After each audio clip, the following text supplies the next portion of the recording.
Now it's shopping time. Go fetch a belt, Eurystheus said. Easy. Except the belt belongs to the Queen of the Amazons. And this shopping trip turned into a full-blown war. Hercules is sent to grab a fancy belt from Hippolyta, Queen of the Amazons. Should be simple, except, well, Hercules never does anything simply. Throw in miscommunication, bad diplomacy, and swords. Classic. Now, if you've been paying attention, Hercules' to-do list has mostly been about wrangling dangerous animals, mucking out supernatural barns, and occasionally strong-arming warlike kings. But for this labor, Eurystheus decided to switch things up a little. Instead of go fight that monster or clean up that mess, it was more of a fetch quest with fashion accessories. Which sounds tame compared to fighting lions and hydras, but of course this is Greek mythology, so naturally it all went terribly sideways. So the task this time was to obtain the girdle of Hippolyta. Not just any belt, mind you. This wasn't your average leather strap from a market stall. This was a magical girdle, a war belt belonging to the Queen of the Amazons. And the Amazons, in case you're not familiar, were a tribe of warrior women who lived on the fringes of the Greek world. They fascinated the Greeks, equal parts fear, admiration, and that old "what if women didn't need us" anxiety. Hippolyta was their queen, the daughter of Ares himself, because of course she was, and the belt was a gift from Ares, said to give her strength and authority. So naturally, Eurystheus wanted it, not for himself of course, but for his daughter Admete. Yes, all this trouble just so his little girl could have a fancy accessory. Hercules was risking life and limb so that Eurystheus's daughter could strut around the palace in style.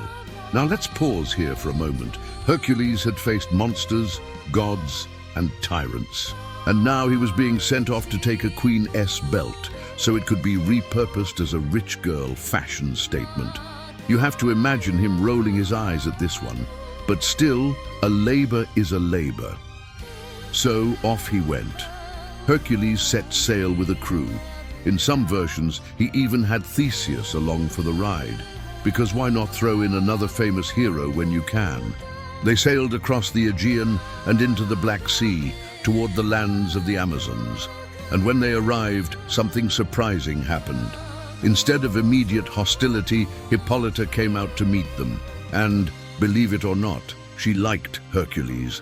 Maybe she admired his strength, or maybe she was just in a generous mood. Either way, she agreed to give him the belt. Simple as that. No fight, no struggle. It looked like, for once, a labor was going to go smoothly. But this is Greek mythology, and smooth sailing is not allowed. Enter Hera, who had been lurking around the edges of Hercules' story from the very beginning. She couldn't stand the idea of him completing a labor without suffering. So she disguised herself as one of the Amazons, spread the rumor that Hercules and his men were here to kidnap Hippolyta, and stirred up chaos. The Amazons naturally panicked. Imagine seeing your queen standing there with a strange man from across the sea, chatting away, and suddenly someone whispers, "He's here to abduct her." Well, swords were drawn, armor was strapped on, and battle broke out. Now Hercules, who had just been handed a belt without conflict, suddenly found himself in a war with some of the fiercest women in myth. Depending on the version, things turned dark quickly. Some say he fought Hippolyta herself, killed her, and then took the belt.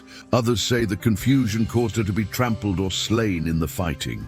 Either way, what had started as a peaceful exchange turned into yet another blood-soaked encounter, courtesy of Hera's meddling.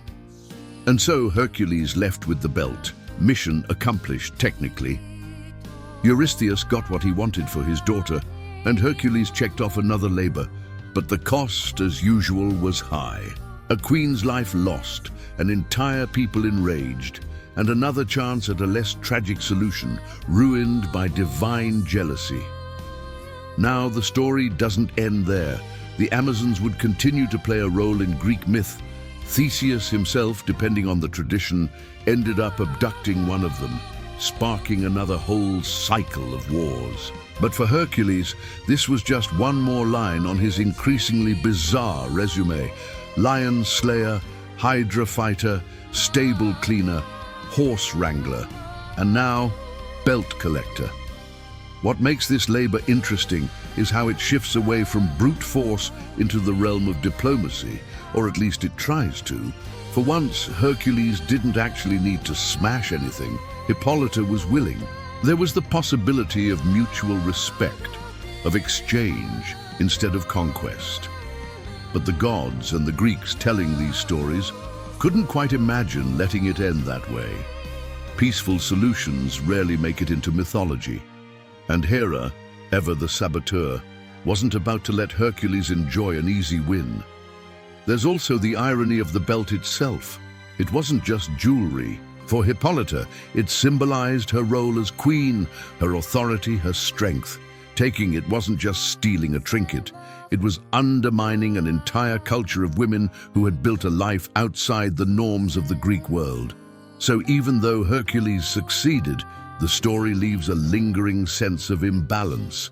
He won, but it feels like something was broken in the process. And if you're starting to notice a theme, you're right.